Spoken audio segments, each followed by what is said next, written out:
नारी शक्ती वंदन अभियान हे नाव पुढचे काही दिवस देशाच्या राजकारणामध्ये गाजणार आहेत. कारण की आज मोदी संसदेत आलेत आणि त्यांनी लोकसभेमध्ये एक बिल मांडलं. त्या बिलानुसार लोकसभेतल्या जागा या 543 वरनं 830 किंवा 850 पर्यंत जाऊ शकतात. आता या बिलानुसार महिलांना या 850 जागांपैकी 33% जागांवर आरक्षण मिळणार आहे आणि याच्यामुळं संसदेमध्ये आणि एकंदरीत देशाच्या राजकारणात खळबळ माजली आहे. आता याचं कारण काय, नेमकं विरोधक याला का विरोध करतायत हे जरा आपण खोलात जाऊन जाणून घेऊया. तर याच्या 580 जागा होणार आहेत आणि त्यात 33% आरक्षण मिळणार आहे.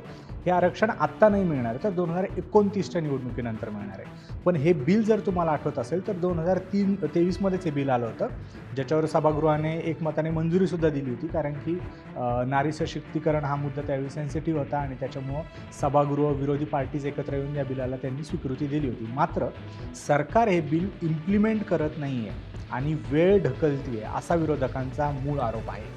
आणि याच्यावर सरकारचं म्हणणं काय आहे, तर सरकारचं म्हणणं आहे की आम्ही रिझर्वेशन देऊ, पण त्याच्या आधी 2 गोष्टी होतील. पहिली गोष्ट म्हणजे सेन्सस होईल आणि दुसरी गोष्ट म्हणजे डिलिटेशन होईल आणि त्याच्यानंतर रिझर्वेशन होईल. तर हा जो सगळा काय गोंधळ झालेला आहे हा त्या दुसऱ्या शब्दामुळे झालेला आहे, ज्याचं नाव आहे डिलिटेशन. आता या डिलिटेशनचा अर्थ काय आहे, सोप्पा अर्थ सांगायचं तर उदाहरणार्थ 30 लाख लोक एका जिल्ह्यामध्ये आहेत आणि दुसऱ्या जिल्ह्यामध्ये 10 लाख लोक आहेत. आता 10 लाख लोकांचा एक प्रतिनिधी आणि 30 लाख लोकांचा सुद्धा एकच प्रतिनिधी, याच्यामुळं होतंय काय, जरा अन्यायकारक ही गोष्ट बनते. त्याच्यामुळं मतदारसंघाचं विभाजन परत एकदा रिस्ट्रक्चरिंग झालं पाहिजे आणि लोकसंख्येच्या घनतेनुसार किती लोकसंख्या एका लोकसभेच्या त्या मतदारसंघात आहे त्यानुसार तेवढ्या जनतेला मिळून एक खासदार दिला गेला पाहिजे. आता हे दिसायला तर फेअर वाटतं, असं वाटतं की सगळ्या गोष्टी व्यवस्थितच आहे. तर विरोध करायचं कारण काय आहे, तर विरोधकांचं कारण असं आहे की जे बिल आपण 2023ला आणलं होतं, आधी ते बिल लागू करा, नंतर हे सगळं करा ना.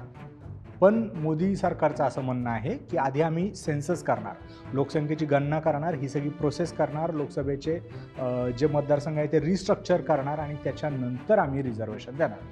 आता यात मुख्य प्रॉब्लेम कोणाचा येतो, अशा राज्यांचा ज्यांची लोकसंख्या कमी आहे.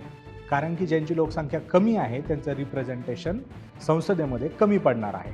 आता याच्यामध्ये एवढा मोठा मुद्दा बनला नसता, कारण लोकसंख्या कमी असणारे कमी राज्य आहेत. पण याच्यामध्ये सर्वात मोठा मुद्दा आहे तो म्हणजे साऊथ वर्सेस नॉर्थ.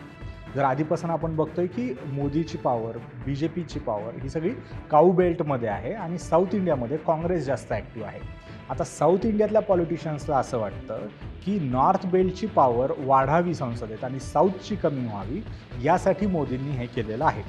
कसं, तर नॉर्थच्या सगळ्या स्टेटमध्ये लोकसंख्येची घनता आणि मुळातच लोकसंख्या जास्त आहे.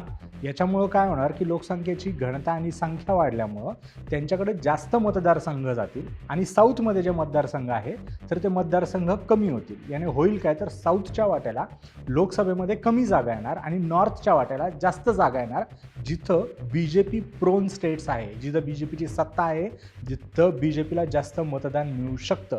याच्यामुळं 2029ला BJPचं हे मास्टर कार्ड आहे असा आरोपसुद्धा विरोधकांकडनं केला जातोय. त्याच्यामुळे या डिलिटेशनच्या प्रोसेसमध्ये साऊथ वर्सेस नॉर्थ असं राजकारण आता होऊ पाहत आहे.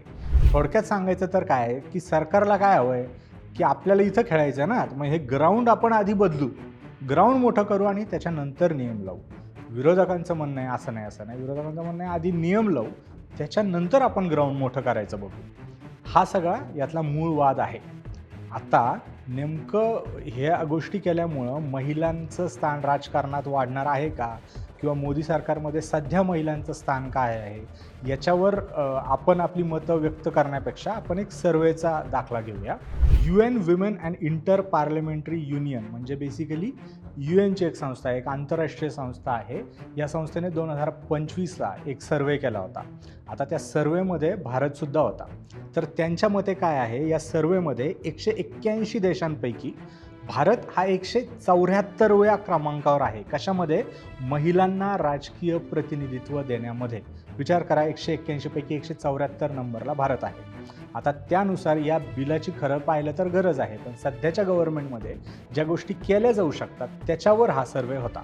आता या सर्वेनुसार भारत 174 नंबरला का आहे, तर त्याचं कारणसुद्धा त्यांनी तसं दिलं की भारतीय केंद्रीय मंत्रिमंडळामध्ये म्हणजे मोदींच्या कॅबिनेटमध्ये महिलांचे प्रमाण हे 9.7% एवढंच आहे. व्हेरॅज जगभरातल्या मंत्रिमंडळांमध्ये महिलांचं स्थानाचं जे ॲव्हरेज आहे ते आहे 22.9%. म्हणजे जगभरामध्ये मंत्रिमंडळांमध्ये 22.9% महिलांना स्थान आहे आणि या ॲव्हरेजच्या आपण एवढे खाली आहोत की आपलं जे मोदींचं कॅबिनेट आहे त्याच्यामध्ये 9.7% इतकंच महिलांना रिप्रेझेंटेशन आहे.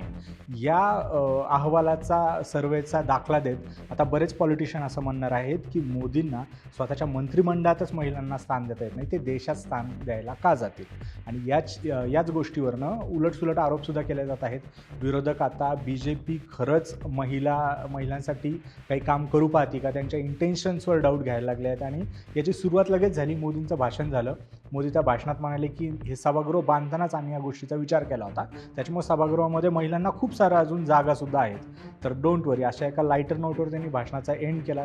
एक नई शक्ति जुड़ेगी, अतिरिक्त शक्ति जुड़ेगी और अब सदन की रचना भी तो अब पहले से हमने सोच कर रखा है, जगह तो बना ली है. त्याच्यानंतर लगेच शिवसेना ठाकरे गटाचे एक खासदार उठले, त्यांचं भाषण सुरू झालं आणि याच भाषणामध्ये गोंधळ सुरू झाला. महाराष्ट्रामध्ये अगदी रमाबाई रानडे, सावित्रीबाई फुले यांच्यापासून जी काही परंपरा चालत आलेली आहे, जनाबाईसारख्या संत परंपरेतनं सुद्धा ज्यांनी महाराष्ट्राला एक चांगली दिशा देण्याचं काम केलं, असे बरेचसे रेफरन्सेस महाराष्ट्रातल्या खासदारांनी तिथं उपस्थित केले. याच्यामध्ये खासदार कोल्हेसुद्धा होते. त्यांनी तर फुले पगडी घालून भाषण केलं आणि हे ठणकावून सांगितलं की महाराष्ट्र ऑलरेडी विमेन एम्पॉवरमेंटमध्ये खूप पुढं आहे, पण ही जी काय पॉलिसी येते ती त्यांना पटत नाही आहे. यावरून आदित्य ठाकरेचं सुद्धा नाव आलं. निशिकांत दुबे यांनी नाव घेतलं की आधी तुमच्या आदित्य ठाकरेंकडे बघा, एक हिरोईनच्या जीव गेला आणि त्याच्या मर्डर केसमध्ये त्यांनी आदित्य ठाकरेंवर आरोप केले. आदित्य ठाकरे की भी बात होगी क्यों? उसने भी हीरोइन को जो है मार दिया. त्यामुळे सुद्धा गोंधळ झाला. या सगळ्यावरून एकच दिसतंय की हे जे काही बिल आहे हे आता येणारे 2-3 दिवस देशाचं राजकारण चांगलं स्थापवणार आहे. तुम्हाला काय वाटतं? हा मोदींचा एक राजकीय डाव आहे की जेन्युइन प्रयत्न आहे महिला सशक्तीकरणाच्या बद्दलचा? तुमचं मत कमेंटमध्ये नक्की कळवा आणि अशाच राजकीय अपडेटसाठी सरकारनामा बघत राहा.